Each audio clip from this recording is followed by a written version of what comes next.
ಎಲೆ ಹೋತೆ ಅಳುಕಂಡ. ಬಸವಣ್ಣ ಹೇಳ್ತಾರೆ, ಮಾತಿನ ಮಾತಿಂಗೆ ನಿನ್ನ ಕೊಂದಿಹರೆಂದು ಎಲೆ ಹೋತೆ ಅಳುಕಂಡ. ನೀನತ್ತುದಕ್ಕೆ ತಕ್ಕುದ ಮಾಡುವ ಕೂಡಲ ಸಂಗಮ ದೇವ. ಒಂದು ಹೋತನ್ನ ಬಲಿ ಕೊಡ್ಲಿಕ್ಕೆ ಹಿಡ್ಕೊಂಡು ಹೊಂಟಿರ್ತಾರೆ. ಎದುರಿಗೆ ಬಸವಣ್ಣ ಬರ್ತಾನೆ. ನೋಡು ಬಸವ, ಅಳುರೇಳು ತೃಣಕಾಷ್ಟದಲ್ಲಿ ದಯೆಯನ್ನೇ ತೋರ್ತಾ ಇರ್ತಕ್ಕಂಥ ಕರುಣಾ ಸಾಗರ ನೀನು. ನಿನ್ನ ಎದುರಿಗೆನೆ ಬಸವ ಕಲ್ಯಾಣದ ಆ ಕಟುಕರ ಕೇರಿಯಲ್ಲಿ ರಕ್ತ ಹರಿಯುವ ಹಾಗೆ ನನ್ನಂತ 100 ಕುರಿಗಳನ್ನ ಕಡಿತಾ ಇದ್ದಾರೆ. ಬಸವಣ್ಣ ಹೇಳ್ತಾನೆ, ಮಾತಿನ ಮಾತಿಂಗೆ ನಿನ್ನ ಕೊಂದುದಕ್ಕೆ, ಮಾತಿಗೊಮ್ಮೆ ಕೊಲ್ತಾರೆ ಅಂತ ಅಳಬಾಡುತ್ತೆ.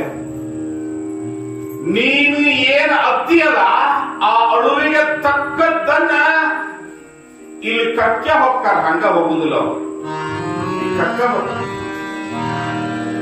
ಮಹಾಭಾರತದಲ್ಲಿ ಕೌರವರ ತಂದೆ ಧೃತರಾಷ್ಟ್ರ, ಅವನಿಗೆ 101 ಜನ ಮಕ್ಕಳು, ಎಲ್ಲರೂ ಗಂಡು ಮಕ್ಕಳ. ಎಷ್ಟು ಪುಣ್ಯ ಮಾಡಿರ್ಬೇಕು. ಗಾಂಧಾರಿಯ ಹೊಟ್ಟೆಯಲ್ಲಿ, ಒಬ್ಬಳೇ ತಾಯಿಯ ಹೊಟ್ಟೆಯಲ್ಲಿ 101 ಜನ ಗಂಡು ಮಕ್ಕಳು, ಒಬ್ಬ ಹೆಣ್ಮಗಳು. ಇಷ್ಟು ಜನ ಮಕ್ಕಳನ್ನು ಹೊಂದಿರತಕ್ಕಂಥ ಧೃತರಾಷ್ಟ್ರ ಕುರುಕ್ಷೇತ್ರದ ಕೊನೆಗೆ ಸಮುದ್ರದಲ್ಲಿ ಅಡಗಿ ಕುಳಿತರೂ ಕೂಡ ದುರ್ಯೋಧನ ತೊಡೆಯನ್ನು ಮುರಿಯೋದನ್ನ ಭೀಮ ಬಿಡ್ಲಿಲ್ಲ. ಪುತ್ರ ವಿಯೋಗ ಏನದಲ್ಲ, ಒಬ್ಬ ತಂದೆಗೆ ಜಗತ್ತಿನಲ್ಲಿ ಅತ್ಯಂತ ಭಯಂಕರವಾಗಿರ್ತಕ್ಕಂಥ ದುಃಖ ಅಂದ್ರ ತನ್ನ ಕಣ್ಣೆದುರಿಗೆ ತನ್ನ ಮಕ್ಕಳನ್ನು ಕಳ್ಕೊಳ್ಳುದು. ಧೃತರಾಷ್ಟ್ರನ ಕಣ್ಣು ಎದುರಿಗೆನೆ 101 ಜನ ಮಕ್ಕಳು ಒಬ್ಬೊಬ್ರು ಹತ ಆಗ್ತಾರಲ್ಲ, ಯಾಕೆ ಇರಬಹುದು? ಅದರ ಹಿನ್ನೆಲೆ ಯಾರ ಶಾಪವಿದೆ? ಮೂಕ್ ಪ್ರಾಣಿ ಕೋಳಿಗೆ ಅಂತ ತಿಳಿತೈತಿ, ಕ್ವಾಡಕ್ಕೆ ಅಂತ ತಿಳಿತದ, ಕುರಿಗೆ ಅಂತ ತಿಳಿತದ ಅಂತ ನಾವು ಕಡದು ನಮ್ಮ ಜನ ತಿಂತಾರಲ್ಲ. ಲಕ್ಷ ಕೊಟ್ಟು ಕೇಳಿ. ಧೃತರಾಷ್ಟ್ರ ತನ್ನ ಹೆಂಡತಿಯ ತವರ ಮನೆ ಆಗಿರ್ತಕ್ಕಂಥ ಗಾಂಧಾರ, ಇವತ್ತಿನ ಅಫ್ಘಾನಿಸ್ತಾನ, ಹಿಂದೂಸ್ತಾನದ ವ್ಯಾಪ್ತಿಯಲ್ಲಿಯವರೆಗೆ ಇತ್ತು ಅನ್ನೋದನ್ನ ಲಕ್ಷ ಕೊಟ್ಟು ಕೇಳ್ರಿ. ಅಫ್ಘಾನಿಸ್ತಾನ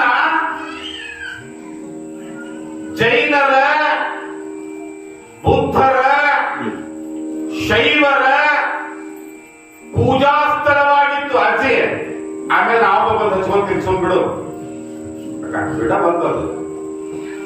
ಹೆಣ್ಣು ಮೊಮ್ಮಕ್ಕಳು ಕಾಣ್ತದೆ.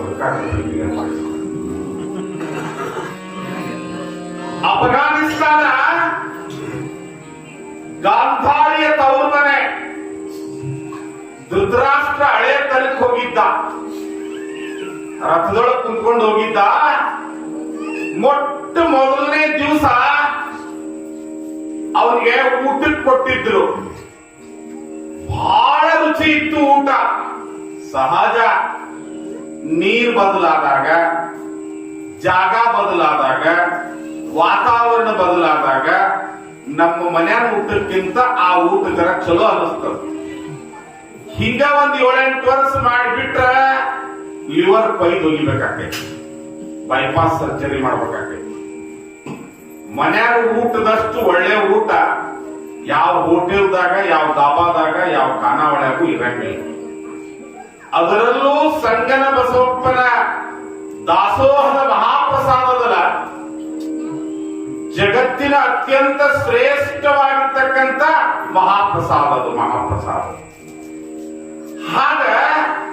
ಧೃತರಾಷ್ಟ್ರನ ತಟ್ಟೆಯಲ್ಲಿರ್ತಕ್ಕಂಥ ಆ ಊಟ ರುಚಿ ಅನಿಸ್ತದೆ.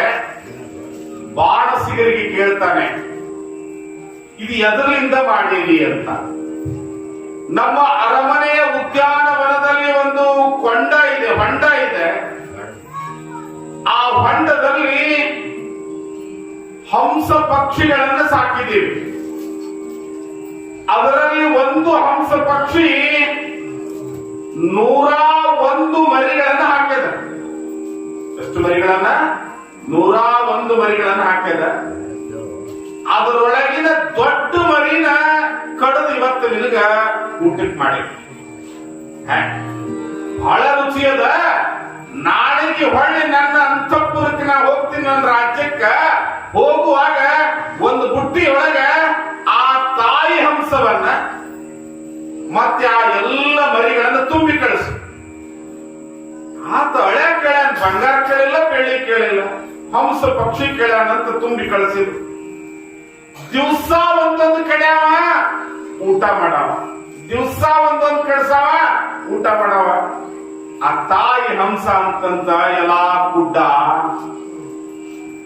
ಕಣ್ಣಿಲ್ಲದ ಗುಡ್ಡ, ನಿನ್ನ ನಾಲಿಗೆ ರುಚಿಗಾಗಿ ನನ್ನ ಕಣ್ಣ ಎದುರಿಗೆ ನನ್ನ ಒಂದೊಂದು ಒಂದೊಂದು ಒಂದೊಂದು ಮಕ್ಕಳನ್ನ ಕಡಿದು ಕಡಿದು ಕಡಿದು ಕಡಿದು ತಿಂದಿಯಲ್ಲ ಗುಡ್ಡ.